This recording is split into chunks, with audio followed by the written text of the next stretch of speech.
Today, we're going to explore one of the most common and chilling fears with 7 horror stories involving being alone at home.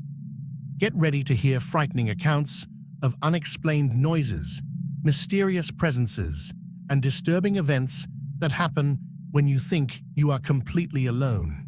So sit back, make sure all the doors are locked, and let's begin this spine-chilling journey. Oh, and before something strange happens in your house, take the opportunity to subscribe to the channel, activate the bell, and leave your like. This really helps the channel and ensures you don't miss out on any terrifying content like this. Let's go. First-line breathing. Emily Wilson's case remains one of the most disturbing in the Seattle Police Department's archives. The following events were reconstructed from police reports, emergency call recordings, and interviews with those involved. Some names have been changed to protect victims' privacy. Emily Wilson, 32, lived alone in a 2-story house in the Capitol Hill neighborhood. A freelance graphic designer, she spent most of her days working from home, rarely going out, except for essential shopping or the occasional get-together with friends. The first calls began on March 3rd. They always followed the same pattern. The phone rang around 10:15 p.m., and when Emily answered it, she only heard heavy breathing on the other end. No words, no background noise, just that rhythmic, deliberate breathing that seemed to gradually intensify until she shut down. Initially, I thought it was some bored teenager or a mistake, Emily later reported. But there was something about the regularity, the precision of the timing. It seemed calculated. After 2 weeks of daily calls, Emily finally contacted the police. Detective Robert Jameson, a veteran of the cybercrimes unit, took on the case. "We receive dozens of complaints about unwanted calls every month," Jameson explained in his report. "But something about Miss Wilson's case seemed different to me. The consistency of the calls suggested an obsessive pattern." Police installed a tracker on Emily's phone line on March 18th. The results, obtained 3 days later, left investigators perplexed. The calls were not coming from an external number. The system indicated that they were originating from within Emily's own residence. "We initially thought it was a technical error," Jameson wrote. "We checked the equipment 3 times. There was no fault." On March 22nd, a technical team performed a thorough sweep of Emily's home. They found no hidden devices, crossed lines, or any logical explanation for the calls. They installed security cameras in each room and an advanced telephone monitoring system. That night, at 10:15 p.m., precisely, the phone rang. The cameras showed Emily alone in the living room, watching television. Nobody else was in the house. The monitoring system confirmed the call was coming from the extension in the guest room on the upper floor, an empty room with no telephone installed. "I can't explain what happened next," reported the security technician monitoring the cameras remotely. "The guest room camera picked up distortion, like static interference, just as the call was made." On March 24th, Emily, visibly shaken, asked a friend to stay with her. The cameras recorded the two in the room when at 10:15 p.m., the phone rang. When they answered, they heard the same heavy breathing. The call again originated from the empty guest room. Detective Jameson then decided to conduct an experiment. On March 26th, with Emily's permission, he and 2 officers remained in the guest room from 9 p.m. to 11 p.m. At 10:15 p.m., the room phone rang. The breathing was there, but this time the system indicated that the call was coming from the basement, a space Emily rarely visited. "That's when we realized we were dealing with something that was moving," explained Jameson. something that deliberately avoided our presence. The investigation took an even more disturbing turn when Emily revealed a detail she had initially withheld. The house had previously belonged to her aunt, Margaret Wilson, who had passed away exactly 1 year earlier, in March 2018. Margaret had suffered from emphysema in her later years, resulting in heavy, labored breathing. She died alone in this house, Emily confessed. No one answered his calls for help. On March 30th, police organized a coordinated operation. Officers positioned themselves in each room of the house, equipped with radios and cameras. At 10:15 p.m., the phone rang. Breathing seemed more intense than ever. The system indicated that the call was coming from the master bedroom, where Emily normally slept and where her aunt had passed away. The officer stationed in the room reported a sudden drop in temperature seconds before the call. His body camera showed an unexplained fog forming near the phone. Emily Wilson moved in permanently the next day. The house remained empty for months until it was sold to a family unaware of its history. Interestingly, they never reported any issues with the phone. The case was officially filed as unexplained in June 2019. Detective Jameson, in his closing notes, wrote, "There are things that our current forensic science cannot explain. This is one of those cases. Emily Wilson, now living in Portland, still occasionally receives unidentified calls at 10:15 p.m. She never answers. The original call recordings and security camera footage remain in the archives of the Seattle Police Department, a quiet reminder that sometimes the most disturbing calls can come from inside our own homes." 2. The helpful neighbor. The case of Thomas Reeves has been documented by Victoria Police as one of the most disturbing examples of invasion of privacy and stalking in recent years. The following events were reconstructed from police records, statements, and the victim's personal diary. Thomas, a 34-year-old programmer, had moved to Melbourne after a difficult divorce in Sydney. Seeking a fresh start, he rented a modest house in suburban Brunswick, a transitional area with a mix of long-time residents and young professionals. The house, built in the 1970s, had its charm, but also the problems typical of older buildings. The second week after moving in, during a particularly heavy rain, Thomas noticed a leak in the kitchen ceiling. "Not knowing anyone in town, I didn't know who to turn to," he wrote in his diary. "That's when I met Ian, my next-door neighbor." Ian Peterson, a man of approximately 45 years old, lived alone in the adjacent house. He introduced himself as an independent contractor and offered to examine the leak. His readiness to help seemed like a windfall to Thomas.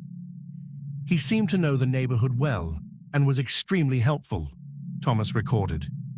"Fixed the leak in less than an hour and refused payment, saying it was just a favor between neighbors." Over the next few days, Ian proved exceptionally friendly, often turning up with beer to welcome the neighborhood. Thomas, still without other acquaintances in the city, enjoyed the company. On June 14th, Thomas had to travel to Sydney for 3 days to finalize divorce matters. Hesitant to leave the house empty, he accepted Ian's offer to keep an eye on the property. "I handed him the key on Thursday morning," Thomas wrote. "Ian made sure he would water the plants and check everything was okay. Upon returning on Sunday evening, Thomas found everything apparently in order. Ian returned the key, casually mentioning that he had only come in to water the plants as promised." It was the following Tuesday that Thomas noticed the first anomaly. His laptop, which he was sure he had left in his makeshift office, was on the kitchen table. Initially, he attributed it to his own distraction. 2 days later, he he found a used coffee cup in the sink that he didn't remember leaving there. That same night, he noticed that some clothes in his drawer seemed rearranged. "Am I being paranoid, or did someone go through my things?" he questioned in his diary. On Saturday, Thomas returned from a morning run and was absolutely sure something was wrong. His office chair was at a different angle, and his browsing history showed sites he hadn't visited. Disturbed, he discreetly installed a Wi-Fi security camera disguised as a cell phone charger, positioning it in the living room with a view of the front door. On Monday, while he was at work, he received a camera movement notification. When he checked the app, he saw with horror Ian calmly entering his house using a key. The video showed Ian moving familiarly through the space, as if he had done it many times before. He looked through mail on the desk, used Thomas's computer for approximately 20 minutes, and most disturbingly, went into the bedroom, returning with a piece of underwear that he sniffed before putting it in his pocket. A horrified Thomas immediately contacted the police, who told him not to confront Ian and to remain outside the house until officers could intervene. Subsequent investigation revealed that Ian had made a copy of the key during the 3 days Thomas was in Sydney. A search of his home uncovered a disturbing archive of information about Thomas: photographs taken while he slept, copies of personal documents, a diary detailing his daily routines, and most disturbingly, a cache of dozens of personal items stolen from the house, from used socks to toothbrushes. The level of intrusion was extraordinary, Detective Sarah Mitchell stated in her report. The suspect had created a complete profile of the victim and demonstrated behavior consistent with obsessive fixation. The investigation revealed that Ian was not a contractor. In fact, he had been fired from his job as a shopping center security guard 6 months earlier for inappropriate behavior with customers. Most alarming, Thomas wasn't his first victim. Police found evidence that Ian had developed similar attachments by at least 2 former residents of the house Thomas rented. In both cases, he had approached them offering help with home repairs. The scariest thing, Thomas confessed later, was realizing that while I was sleeping, he was probably there, watching, maybe for hours, thinking about how many nights I spent completely vulnerable, with him just watching. Ian Peterson was charged with home invasion, stalking, and robbery. During his trial, psychiatrists diagnosed a personality disorder with severe obsessive features. He was sentenced to 4 years in prison. Thomas moved from Brunswick immediately after the incident and developed anxiety and insomnia that required prolonged treatment. He has installed an elaborate security system at his new residence and rarely socializes with neighbors. "I will never be able to sleep peacefully again," he declared in his final statement. "The feeling that my space has been violated, that my private life has been invaded so completely, that doesn't go away." The Reeves-Peterson case is often cited in home security talks as a disturbing reminder that sometimes the most dangerous threats can come disguised as kindness and helpfulness. Third, blocked call. Astrid Lindgren, a 28-year-old graphic designer, lived alone in an apartment in Stockholm's Södermalm neighborhood. Her loft on the 5th floor of an old building offered a stunning view of the city, but also a sense of isolation that she normally enjoyed. On the evening of November 12th, while working on a late project, Astrid received her first call. The number appeared as blocked on his cell phone. She ignored it, focused on her deadline. 10 minutes later, another call from the same blocked number. Astrid frowned, but again didn't answer. The calls continued, at intervals of exactly 10 minutes, until she finally turned off the sound on her phone around midnight. The next morning, Astrid woke up to discover 17 missed calls, all from the blocked number. Intrigued and slightly disturbed, she contacted her telephone provider, who informed her that they could not track blocked calls without a court order. The connections continued over the following days, always at night, always at precise intervals of 10 minutes. Astrid began to feel restless in her own apartment, constantly looking at her phone. On November 15th, exhausted and frustrated, she finally answered. "Who is it?" he asked sharply. There was a moment of silence, then a calm, collected male voice replied, "Hello, Astrid. I like your blue blouse. It matches your eyes." Astrid froze. She was, in fact, wearing a blue blouse. His heart started to race. "Who are you? How do you know what I'm wearing?" The voice continued, unfazed.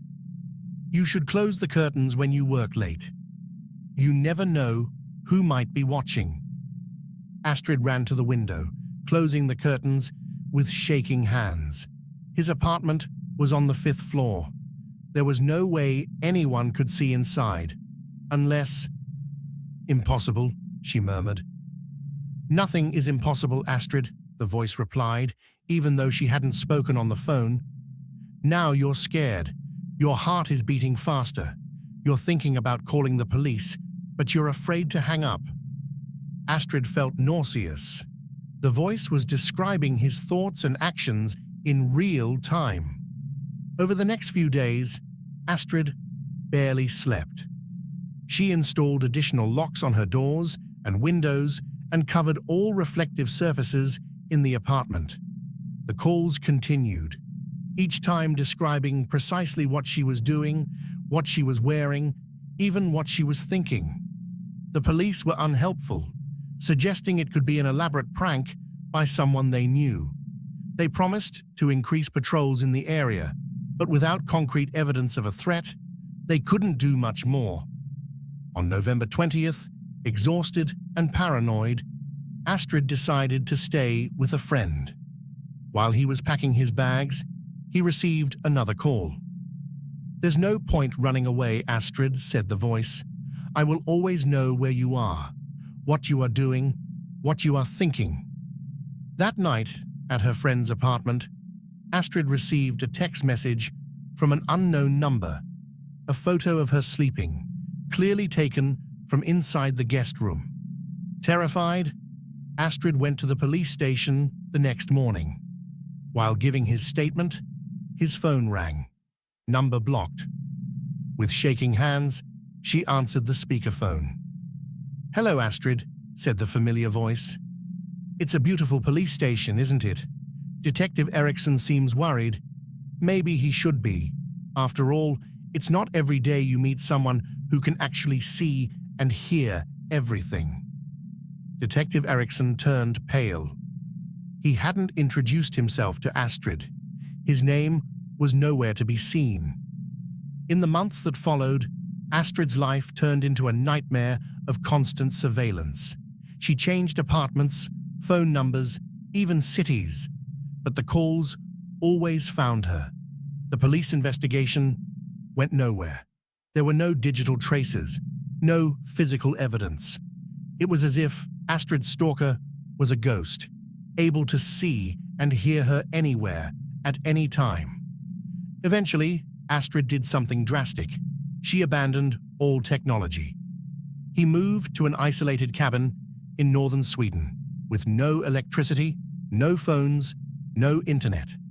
For weeks, there was silence. Astrid began to relax, to sleep again. Then, one stormy night, someone knocked on the door of his cabin. "Astrid," called a familiar voice from the other end. "You can't hide from me. I'll always know where you are, what you're doing, what you're thinking."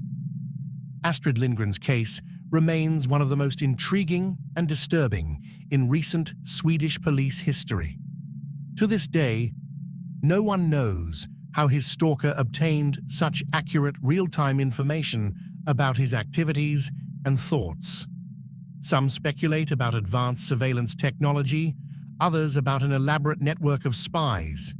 There are even more extreme theories involving secret government telepathy experiments. The truth, like Astrid's current location, remains a mystery, but her case serves as a chilling reminder of our vulnerability in the digital age, where the line between privacy and exposure is increasingly blurred. And somewhere, perhaps, a phone rings, number blocked. What's up, guys? The Home Alone horror stories are chilling by now, aren't they? If you're enjoying these scary stories, how about taking a quick stop and subscribing to the channel? Just click the sign up button below and take the opportunity to leave your like too. This really helps the channel grow and motivates me to continue bringing you more terrifying content like this. It's quick and makes all the difference. Now, shall we get back to our Home Alone horror stories? There's still a lot of fear ahead. 4. The locked basement. Daniel Mercer's case was documented by the Portland Police Bureau as one of the most disturbing home invasion incidents in recent years. The following events were reconstructed from police records, statements, and the victim's personal diary. Daniel, a 38-year-old university professor, had finalized a messy divorce after 12 years of marriage. Seeking a fresh start, he sold the home he shared with his ex-wife and purchased a Victorian estate in Portland's historic Lads Addition neighborhood. The house, built in 1897, had been advertised as a renovation opportunity and came at a surprisingly affordable price for the area. "I need a project to occupy my mind," Daniel wrote in his diary on March 15th. "This house has character and history, something to anchor me as I rebuild my life." The property had 3 floors, including a basement that, according to the broker, had been locked for years. The previous owner, an elderly man who had moved into a retirement home, had apparently lost the key decades ago and simply never bothered to replace it. The broker suggested I call a locksmith, but honestly, there's no rush, Daniel noted. "I have 2 whole floors to renovate before I worry about the basement." For the first few weeks, Daniel focused on restoring the first floor's hardwood floors and updating the antiquated electrical wiring. He noticed a few peculiarities. Electricity consumption seemed unusually high for a partially occupied house, and he occasionally heard sounds that he attributed to the old structure settling. On April 7th, Daniel woke up in the middle of the night with the distinct impression that someone had been in his room. Nothing was visibly out of place, but a subtle, unfamiliar scent hung in the air. He checked the locks and found everything secure. "I'm getting paranoid," he wrote. "The divorce and moving are affecting my sleep."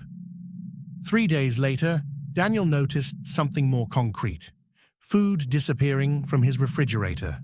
Not just snacks, but prepared meals he had saved for the next day.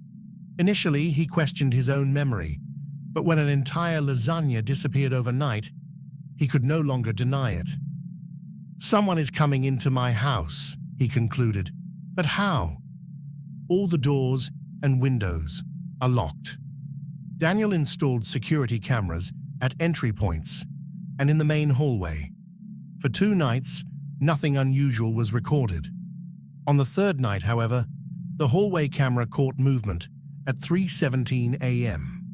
A slender figure silently climbing the basement stairs, moving with familiarity through the dark house. Horrified, Daniel reviewed the recording repeatedly. The figure wore dark clothing and kept his face turned away from the camera, but his knowledge of the layout of the house was undeniable. Even more disturbing, the person stopped briefly in front of Daniel's room, quietly opened the door, and entered, remaining there for almost 10 minutes before returning to the basement. Daniel immediately contacted the police, who carried out a full inspection of the property. When they reached the locked basement, officers forced entry. What they found left Daniel stunned. A section of the basement had been turned into a small makeshift apartment. A mattress, a desk with a laptop, a box of personal belongings. An extension cord had been clandestinely connected to the house's electrical network, explaining the abnormal energy consumption. But the most disturbing thing was the photographs. Dozens of them, printed and carefully organized in an album. Photos of Daniel sleeping, eating, working on his computer, all clearly taken from inside the house, some dating back to the first day after moving in. The level of intrusion is indescribable, Detective Lauren Hayes noted in her report. The suspect not only secretly resided on the property, but had meticulously documented the victim's routine, creating an unsettling surveillance archive. Subsequent investigation revealed a hidden passage connecting the basement to a small maintenance tunnel under the house, which in turn led to a disguised exit in the back garden. This alternate entrance explained how the intruder managed to get in and out without being detected. Forensic analysis identified fingerprints belonging to Emily Winters, 27, a former student at the university where Daniel taught. Although Daniel barely remembered her from a class taught 3 years earlier, it turned out that Emily had developed an obsession with him, following him after his divorce and discovering his new residence. Even more disturbing, the investigation revealed that Emily had briefly worked for the real estate company that sold Daniel the house, giving her access to the property's blueprints and knowledge of the inaccessible basement. Emily Winters was arrested 2 weeks later at a cafe near the university. In his apartment, police found more disturbing evidence: a diary detailing his fixation with Daniel, modified house plans with notes on the best spots for observation, and even a schedule of his daily activities. Daniel sold the house immediately after the incident, unable to continue living there. He developed severe insomnia and anxiety, requiring intensive therapy. "The worst thing is not knowing she was there," he declared in his closing statement. "It's thinking about all the nights I slept peacefully while she was in my room, watching me, photographing me. It's an absolute violation of security and privacy. I will never feel completely safe anywhere again." Beshinji and Baba. The case of Emma Lawson, a 17-year-old student, has become one of the most discussed incidents in New Zealand's digital security communities. The events of that July night were reconstructed from police records, recovered text messages, and Emma's own testimony. Emma was known as a responsible nanny. When the Thorntons hired her to watch their 6-year-old daughter Lily while they went to a charity event, it seemed like just another routine job. The Thornton residence was on the outskirts of Queenstown, an impressive but isolated property, especially on winter nights. The modern home was equipped with a state-of-the-art security system, including cameras that could be monitored via an app. The night started peacefully. Emma put Lily to bed around 8:30 p.m. and settled into the living room to study. At 9:17 p.m., his phone vibrated with a message from an unknown number. "You seem focused on your studies. Don't worry, Lily is sleeping soundly." Emma felt a shiver. Initially, he thought it was Mrs. Thornton, but the number was unfamiliar. She replied, "Who is it?" The answer came almost instantly. "Someone who can see you right now.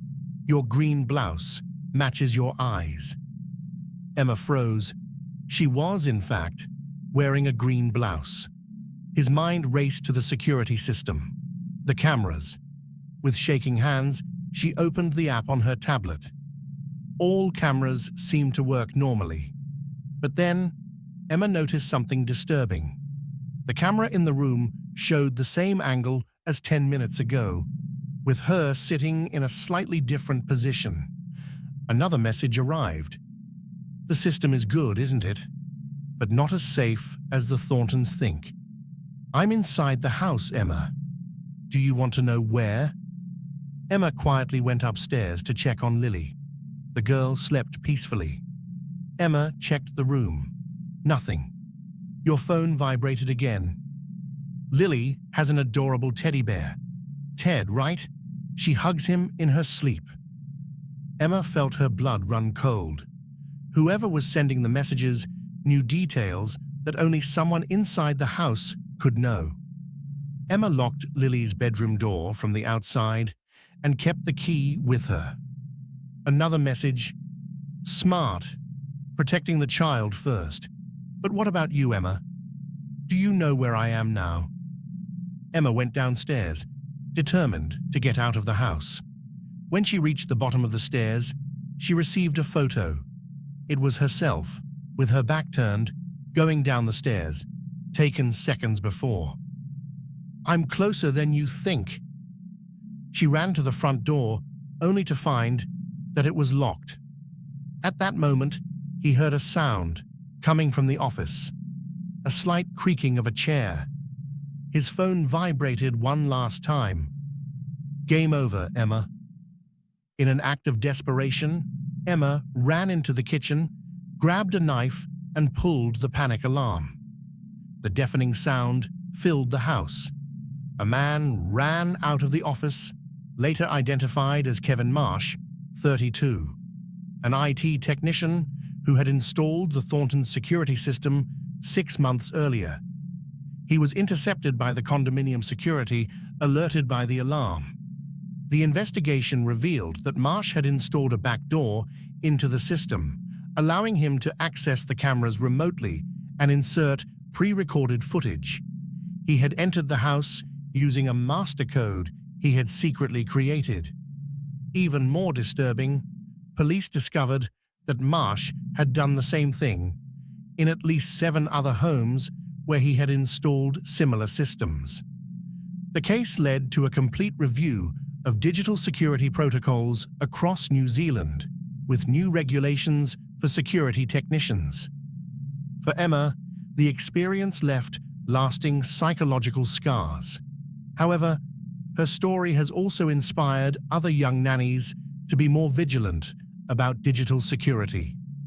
The technology that was supposed to protect us became our vulnerability, she reflected a year after the incident.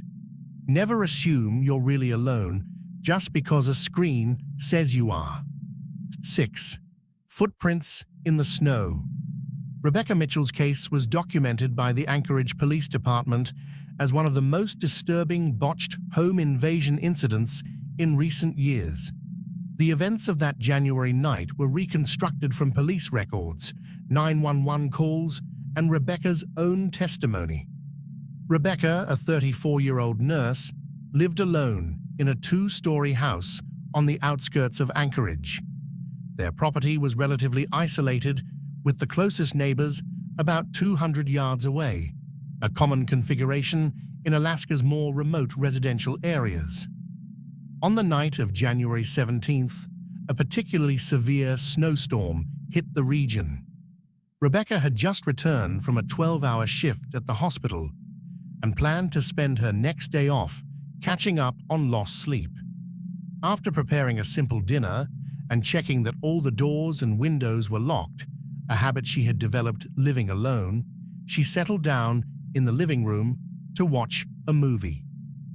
Around 9:40 p.m., Rebecca heard a strange sound coming from the side of the house, something between a scratch and a soft knock. Initially, he attributed the noise to the strong wind that was whipping the trees near the property. But when the sound repeated, more distinctly, she paused the film and strained her ears. There was something methodical about that sound, she later reported. It wasn't random like branches swaying in the wind. It felt deliberate. Worried, Rebecca got up to check the windows. That's when he noticed something through the room's partially open curtain. Footprints in the fresh snow that led directly to his window. Most disturbing, There were no footprints leading away. My first thought was that someone was standing there, right on the other side of the glass, Rebecca described. The snow was falling so thick that any footprints made more than a few minutes ago would already be partially covered. But these were clear, recent. Heart racing, Rebecca checked the other windows on the ground floor. To his horror, he found similar footprints on each of them, always reaching the house, never moving away. Someone had clearly circled the entire property, stopping at every possible entry point. Upon reaching the back door, Rebecca made an even more alarming discovery: fresh marks on the lock and small scratches on the frame, clear signs that someone had tried to force entry. The doorknob had light tool marks, probably a screwdriver or crowbar. At that moment, Rebecca's phone rang, startling her. It was a call from an unknown number. She let it go to voicemail. Seconds later, a text message arrived. "Nice house. New locks." Panic took over Rebecca. Whoever was outside had not only tried to break into her home, but they also had her phone number. She ran upstairs, locked herself in her room, and called 911. "There's someone trying to break into my house," she whispered to the attendant. "He left footprints in the snow all around the property and tried to force his way into my back door." Due to the storm, police said it would take at least 20 minutes to arrive. The attendant instructed Rebecca to remain locked in the room, away from the windows, and to make as little noise as possible. While waiting, Rebecca received another message. "You should answer the phone when you're alone in a storm. You never know when you might need help." Followed by, "The upstairs room has a better view. I can see you from here." Rebecca, terrified, backed away from the window and hid in the closet, still on the line with 911. The dispatcher tried to keep her calm as the squad cars approached. So, she listened. A distinct sound of glass breaking from the lower floor. "He's inside the house," she whispered to the attendant, barely able to breathe. The next few minutes were the longest of Rebecca's life. Huddled in the closet, she heard footsteps slowly climbing the stairs. The attacker took his time, as if he knew exactly where she was and had nowhere to run. When the footsteps reached the upstairs hallway, sirens finally sounded in the distance. Rebecca heard a muffled curse, followed by quick footsteps coming down the stairs and the back door slamming. When the police arrived, they found Rebecca still locked in the closet, in a state of shock. A search of the property confirmed that the intruder had broken a kitchen window and entered the house, but had fled as the vehicles approached.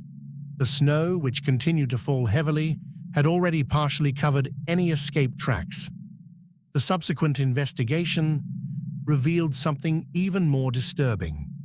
The phone number used to send the messages belonged to Rebecca's own work cell phone, which she kept stored in a drawer at home, used only for emergency calls.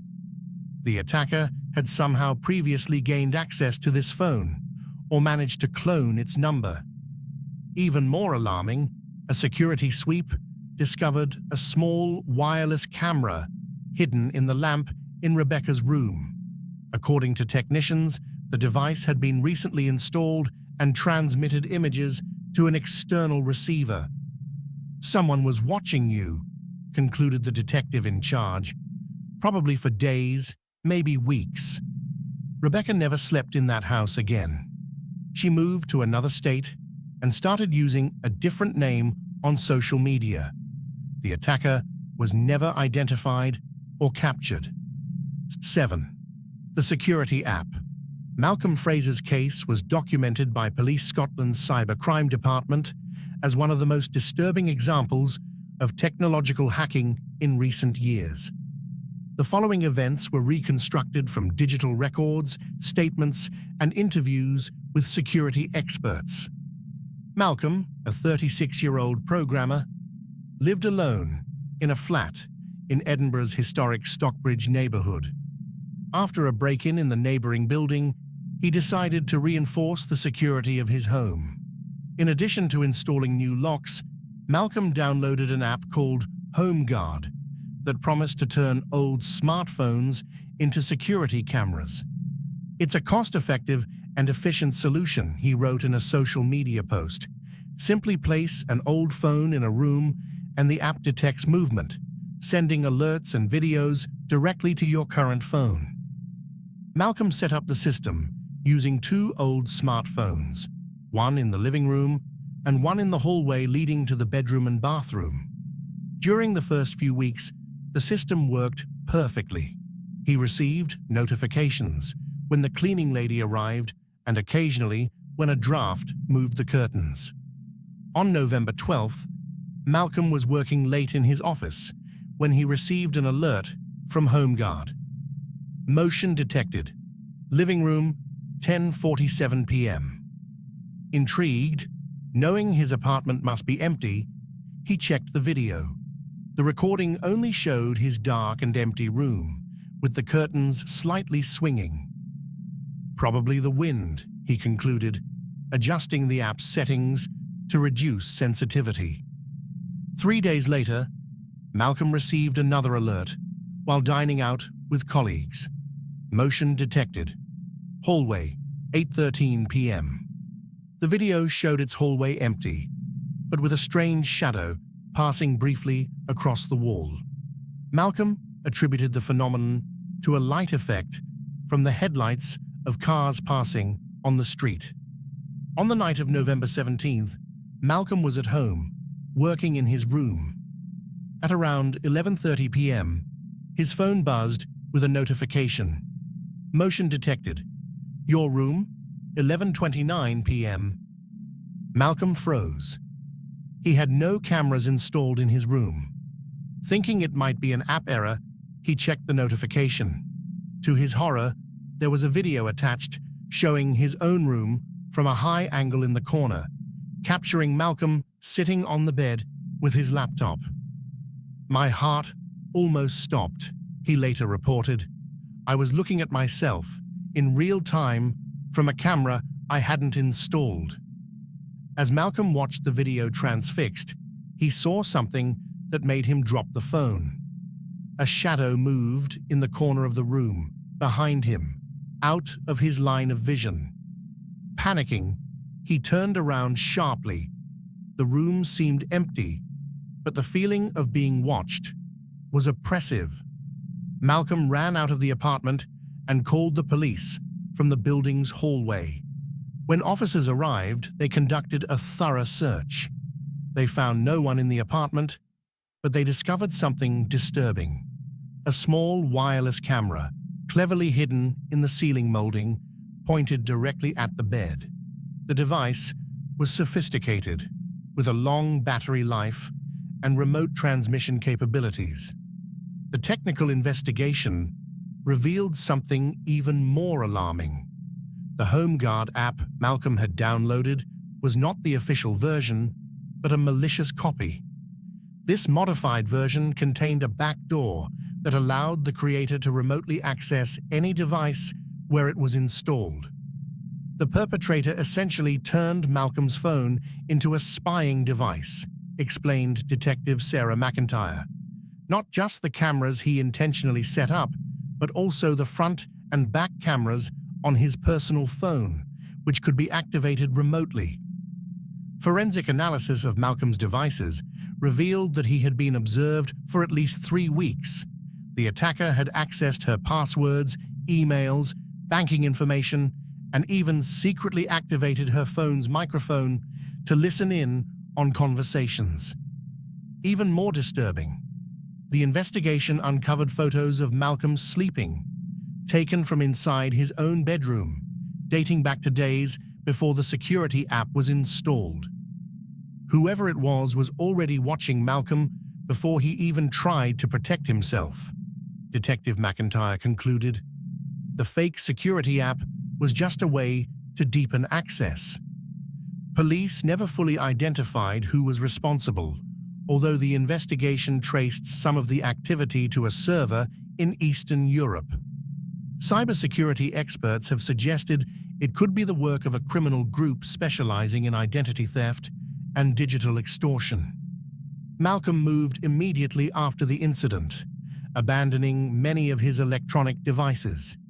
He developed severe anxiety and technological paranoia, eventually seeking specialized therapy for digital intrusion victims. The worst thing is not the potential theft of data or even the invasion of privacy, he declared in an anonymous interview for a documentary about cybercrime. It's the constant feeling of vulnerability, the idea that someone might be watching you through the same devices you trust for your safety. The Fraser case is often cited in cybersecurity talks as a disturbing example of how our technology can be turned against us. And in Edinburgh, security experts now offer scanning services to detect hidden cameras and malicious apps. A grim reminder that in the digital age, the most dangerous threats may come not from physical attackers, but from invisible eyes watching through our own screens. And so we come to the end of our 7 horror stories involving being alone at home. So, what did you think? Which story gave you the most goosebumps? Will any of them make you sleep with the lights on tonight? Tell me in the comments which one was your favorite. If you enjoyed this dive into the terrifying world of being alone at home, don't forget to leave a like. This really helps the channel grow and motivates me to keep bringing more scary content like this. And if you are not yet registered, take the opportunity now to sign up and activate the bell.